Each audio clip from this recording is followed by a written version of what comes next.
So in today's video, I'll be talking about the Sirui 24mm anamorphic lens. I'm showing you the box because I'm currently filming with this lens.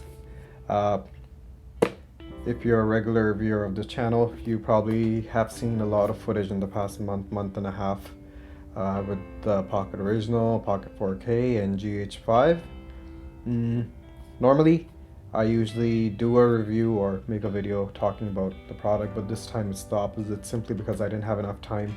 So now I'll tell you some of the good stuff and some of the not so good stuff about this lens. So I've been filming with this lens for the past 3.5 months. Before I was borrowing it, and then it was needed quite frequently, so I chose to buy it. And I think it's a great lens. I think it's a great budget anamorphic option. Before I get into the good stuff, I'll quickly mention a couple of problems. And the first major problem, or I wouldn't say it's a problem, it's just something you have to work around with, considering it's a cheap anamorphic option, cheap wide anamorphic option I would say, is at 1.33, the image, when you de-squeeze it, feels a little stretched. Not a big issue, something you get used to very early. Normally what I do is I find a number between 1.25 and 1.3 to de-squeeze and then make some adjustments. So not a big issue, and this is something that can also happen with any other anamorphic lens. It's just something I feel that most people should know. It's not a major problem, it's just something that requires a little bit of work. Just find a number that works for you and make some adjustments, and it should be good. Secondly, I think this is the only lens from the Sirui series of anamorphic lenses. This one is f2.8.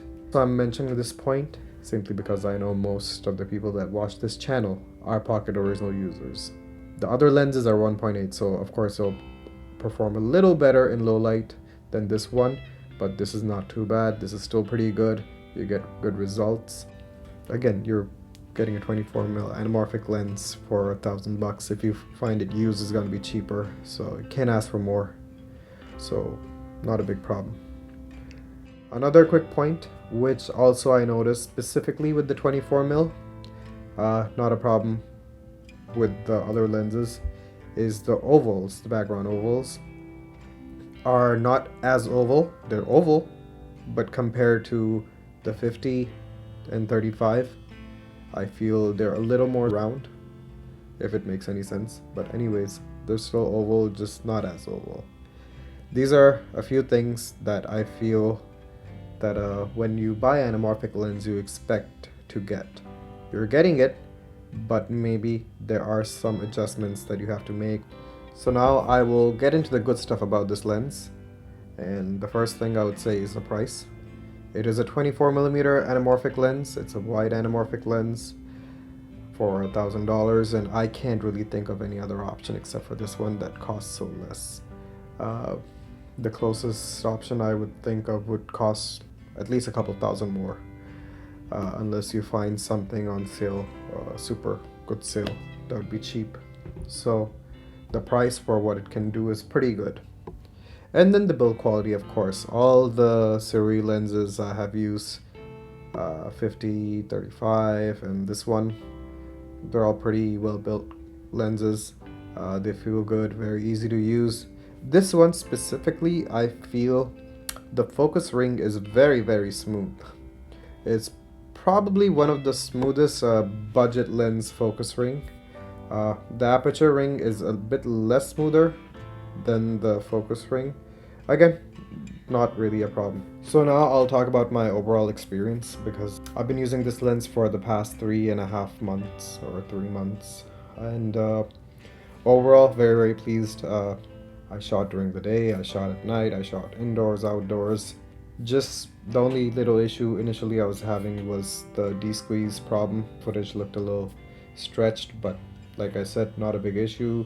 Personally, I really enjoyed using this lens with the GH5 because of the anamorphic mode on that camera. Now GH6 is out, and I know there are a lot more anamorphic options to shoot anamorphic with the camera, but I really enjoyed using this lens with the GH5, with the Pocket Original, This video is being shot with the GH4, and yeah, every camera has produced good results with this lens.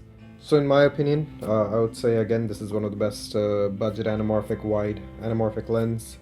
I think the whole series is pretty good. These lenses can be used for professional work. So if you need an anamorphic lens, if your project requires to be shot in anamorphic, then great option.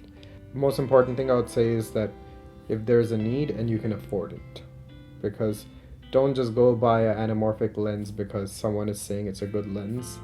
If you are gonna shoot an anamorphic and if you can afford to pay $1,000 for this, because I know a lot of beginners, they like to invest in things which they don't need. It is quite tempting when I say, oh, anamorphic, you see this flaring going on, it looks cool maybe to some people. I know there's a bit of a division, it's a very debatable topic.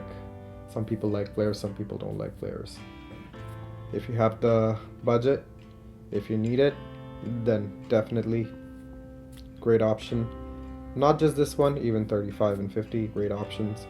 This one is just the widest one, that's why, and this video is about this lens, so that's why I'm saying that. Final words when it comes to the Pocket Original. For Pocket Original users, with the crop factor, you need something that's wide, and if you're going for anamorphic, here's the one. So what are your thoughts? You can let me know in the comment section. If you like this video, please hit the like button. If possible, please subscribe, and I'll see you next time. Thanks for watching.